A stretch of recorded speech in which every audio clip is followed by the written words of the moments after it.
जय श्री हरि विष्णु दोस्तों। साल 2026 में जय एकादशी का व्रत कब रखा जाएगा, व्रत की सही तारीख क्या रहेगी, पूजा की विधि और पूजा का शुभ मुहूर्त क्या रहेगा और दशमी से लेकर द्वादशी तक के संपूर्ण नियम हमें कैसे करने हैं, इनकी सारी जानकारी इस वीडियो में मिलेगी। तो कृपया वीडियो को लास्ट तक अवश्य देखें। जय एकादशी माघ मास के शुक्ल पक्ष में आती है। इस दिन विष्णु भगवान के साथ माता लक्ष्मी की पूजा करने से सुख समृद्धि आती है और माना जाता है कि इस दिन पूरी श्रद्धा से विष्णु नाम का जाप करने से मोक्ष की प्राप्ति होती है। पौराणिक मान्यता के अनुसार इस दिन व्रत करने से मनुष्य को प्रेत योनि से मुक्ति मिलती है, भूत पिशाच की जो योनि होती है उससे भी मुक्ति मिलती है। आइए अब जानते हैं साल 2026 में जय एकादशी व्रत कब रखा जाएगा, व्रत के पारण का सही समय क्या रहेगा। माघ मास के शुक्ल पक्ष की एकादशी तिथि की शुरुआत होगी 28 जनवरी 2026 शाम 4:35 पर और एकादशी तिथि का समापन होगा 29 जनवरी 2026 दोपहर 1:55 पर।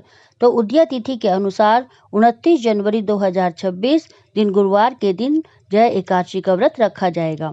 गुरुवार का दिन भगवान विष्णु को ही समर्पित होता है, इसलिए इस बार इस एकादशी का महत्व और भी बढ़ गया है।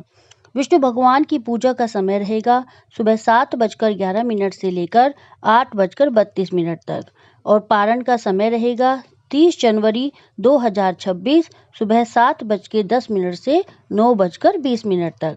द्वादशी तिथि का जो समापन होगा वह होगा 30 जनवरी 2026 सुबह 11:09 पर। एकादशी व्रत के नियमों का पालन हमें दशमी तिथि से ही करना होता है। इस बार दशमी पड़ रही है बुधवार के दिन, तो आपको उस दिन ही अपने बाल धोने हैं। उसी दिन आपको तुलसी दल तोड़कर रख लेना है, जो हम एकादशी के दिन विष्णु भगवान को भोग रूप समर्पित करना होता है।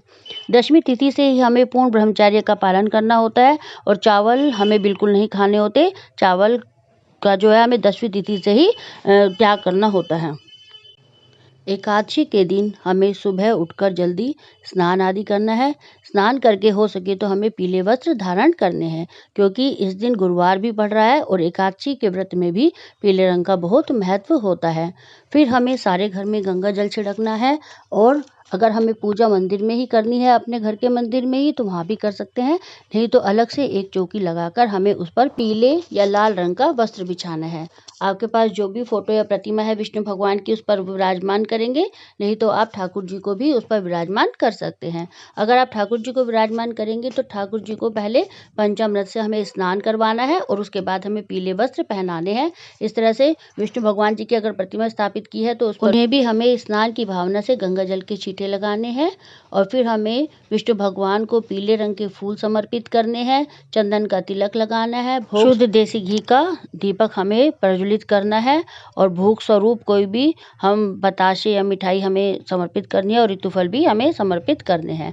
इस तरह उसके बाद हमें जय एकादशी की कथा सुननी है और कथा सुनने के बाद हमें विष्णु भगवान की आरती करनी होती है। एकादशी व्रत में हमें एक बात का विशेष ध्यान रखना है कि पूजा में हमें चावल का प्रयोग बिल्कुल नहीं करना और हमें तिल का प्रयोग करना है। तिल का ही हमें आसन देना है भगवान को और तिल का ही हमें, तिल से बनी चीज़ों का ही भोग हमें लगाना होता है।